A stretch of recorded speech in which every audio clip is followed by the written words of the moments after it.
I'm Cape Joel, and this is Comic Smack, your weekly, daily, all the time, anytime comic show where I give you your fix of everything you need to know from the world of comic books and superheroes. And on today's show, we're taking a closer look at Titans issue number 14. Who amongst this team of young heroes is actually a Hive spy? Well, let's hop on in together and find out, shall we? So, if you recall, at the end of the previous issue, Nightwing had called out Omen for being a traitor. This is pretty interesting, as Lilith had been the one trying to root out a traitor in the Titans team. This leads to a massive argument amongst the Titans. Garth, Lilith's new boyfriend, sticks up for her right away, while Karen Bumblebee gets right down on herself, feeling that if it wasn't for the team trying to rescue her memories from a Hive, none of this would be happening. Dick says that he feels no one would willingly betray the team, but all the same he figures that they should all be put through some old spiral tech that will let them know for sure if they've been brainwashed or compromised. I love the fact that Nightwing just had some old spiral tech around. I guess he's one of those dudes who steals pencils from his last office job, too. Now, this screening process is going to take about 24 hours, so the team has some time to kill. They opt to grab some pizza, only this pizza turns out to be almost lethal because it's laced with starfish venom. Luckily, Tempest, the group's resident Atlantean, is able to sniff out this poison before it can do any actual real damage. I mean, you know, poison starfish pizza, I'd still probably eat that before Papa John's. This poisoning plot, as we discover, is the work of the Trident's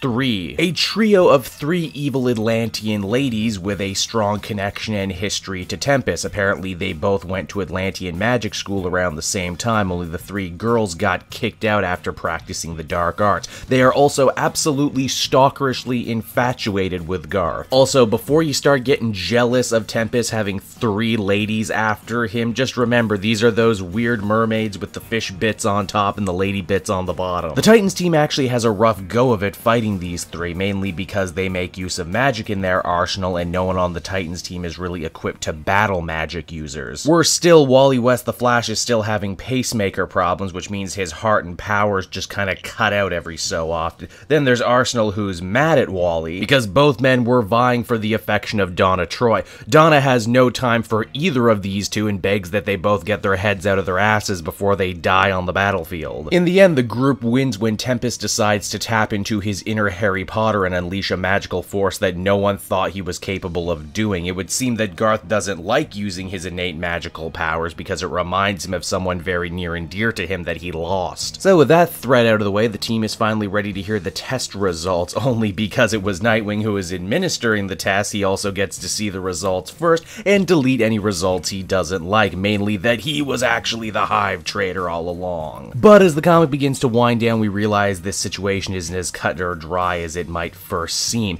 You see, Simon talked about this weird prophecy about Lilith and omens and dark tidings coming our way, and that the only thing that can stop them is, well, Hive. So that was Titans number 14, everyone, and overall I thought it was a pretty fine little focus issue on Tempest, a character who doesn't really get the spotlight all that often. Once again, too, I think this book is a perfect example of how to do love triangles in your comics correctly, mainly that the soap opera stuff and the superhero stuff all directly feed into one another and you don't feel like one stealing panel time from the other. I'm also digging this mystery with Nightwing. They definitely seem to be playing with the idea that Dick, despite everything he might try and do differently, ends up making a lot of choices that his mentor Batman would make. Overall, I felt this was a nice little one and done story that also builds this ongoing arc. I would feel comfortable giving this one an 8 out of 10. So that's Titans, everybody. I hope you enjoyed it. Here are some other videos from throughout the week you might enjoy. You can also follow me on social media at Cape Joel for more. And if you want a great deal on comics and to support me at the same time, please use my book depository link down in the description. And until next time, everyone, this has been Cape Joel. Thank you for watching.